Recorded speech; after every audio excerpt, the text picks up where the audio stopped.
जय श्री कृष्णा दोस्तों, स्वागत है आपका मेरे चैनल पर। आज मैं आपको रविवार व्रत कथा सुनाऊंगी। लेकिन कथा शुरू करने से पहले अगर आपने अभी तक मेरे चैनल को सब्सक्राइब नहीं किया है तो कर लें और पास में लगे बेल आइकन को भी दबा दें ताकि मेरे आने वाली सभी वीडियोस की नोटिफिकेशन आपको मिल जाए। तो चलिए शुरू करते हैं रविवार व्रत कथा को। एक बुढ़िया थी, उसका नियम था प्रति रविवार को सवेरे ही स्नान आदि कर घर को गोबर से लीप कर फिर भोजन तैयार कर भगवान को भोग लगाकर स्वयं भोजन करती थी। ऐसा व्रत करने से उसका घर अनेक प्रकार के धन धान्य से पूर्ण था। श्री हरि की कृपा से घर में किसी प्रकार का विघ्न या दुख नहीं था। सब प्रकार से घर में आनंद रहता था। इस तरह कुछ दिन बीत जाने पर उसकी एक पड़ोसन, जिसकी गौ का गोबर वह बुढ़िया लाया करती थी, विचार करने लगी कि यह वृद्धा सर्वदा मेरी गौ का गोबर ले जाती है, इसलिए अपनी गौ को घर के भीतर बांधने लग गई। बुढ़िया को गोबर न मिलने से रविवार के दिन अपने घर को न लीप सकी, इसलिए उसने न तो भोजन बनाया न भगवान को भोग लगाया तथा स्वयं भी उसने भोजन नहीं किया। इस प्रकार उसने निराहार व्रत किया। रात्रि हो गई और वह भूखी सो गई। रात्रि में भगवान ने उसे स्वप्न दिया और भोजन न बनाने तथा भोग न लगाने का कारण पूछा। वृद्धा ने गोबर न मिलने का कारण सुनाया।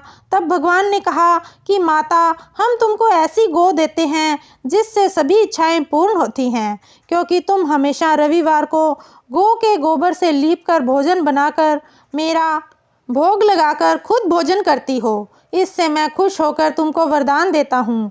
निर्धन को धन और बांझ स्त्रियों को पुत्र देकर दुखों को दूर करता हूँ तथा अंत समय में मोक्ष देता हूँ। स्वप्न में ऐसा वरदान देकर भगवान तो अंतर ध्यान हो गए और वृद्धा की आंख खुली तो वह देखती है कि आंगन में एक अति सुंदर गौ और बछड़ा बंधे हुए हैं। वह गाय और बछड़े को देखकर अति प्रसन्न हुई और उसको घर के बाहर बांध दिया और वहीं खाने को चारा डाल दिया।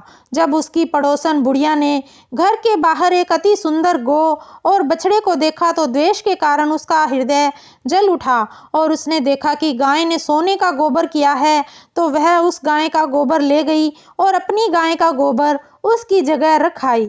वह नित्य प्रति ऐसा ही करती रही और सीधी सादी बुढ़िया को इसकी खबर नहीं होने दी। तब सर्वव्यापी ईश्वर ने सोचा कि चालाक पड़ोसन के कर्म से बुढ़िया ठगी जा रही है, तो ईश्वर ने संध्या के समय अपनी माया से बड़े जोर से आंधी चला दी। बुढ़िया ने आंधी के भय से अपनी गौ को भीतर बांध लिया।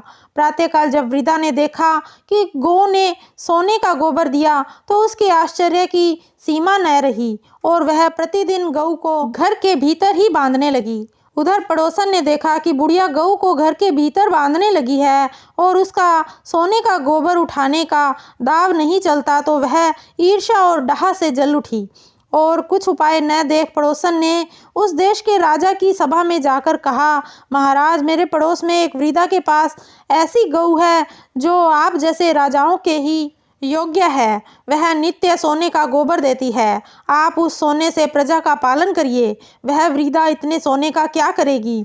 राजा ने यह बात सुनकर अपने दूतों को वृद्धा के घर से गऊ लाने की आज्ञा दी। वृद्धा प्रातः ईश्वर का भोग लगाकर भोजन ग्रहण करने ही जा रही थी कि राजा के कर्मचारी गऊ खोलकर ले गए। वृद्धा काफी रोई चिल्लाई, किंतु कर्मचारियों के समक्ष कोई क्या कहता। उस दिन वृद्धा गऊ के वियोग में भोजन न खा सकी और रात भर रो रो कर ईश्वर से गऊ को पुनः पाने के लिए प्रार्थना करती रही। उधर राजा गऊ को देखकर बहुत प्रसन्न हुआ, लेकिन सुबह जैसे ही वह उठा सारा महल गोबर से भरा दिखाई देने लगा। राजा यह देखकर घबरा गया। भगवान ने रात्रि में राजा को स्वप्न में कहा कि हे राजा, गाय वृद्धा को लुटाने में ही तेरा भला है। उसके रविवार के व्रत से प्रसन्न होकर मैंने उसे गाय दी थी। प्रातः होते ही राजा ने वृद्धा को बुलाकर बहुत से धन के साथ सम्मान सहित गऊ बछड़ा लौटा दिया। उसकी पड़ोसन को बुलाकर उचित दंड दिया। इतना करने के बाद राजा के महल से गंदगी दूर हुई। उसी दिन से राजा ने नगरवासियों को आदेश दिया कि राज्य की तथा अपनी समस्त मनोकामनाओं की पूर्ति के लिए रविवार का व्रत रखा करो। व्रत करने से नगर के लोग सुखी जीवन व्यतीत करने लगे। कोई भी बीमारी तथा प्रकृति का प्रकोप उस नगर पर नहीं होता था। सारी प्रजा सुख से रहने लगी।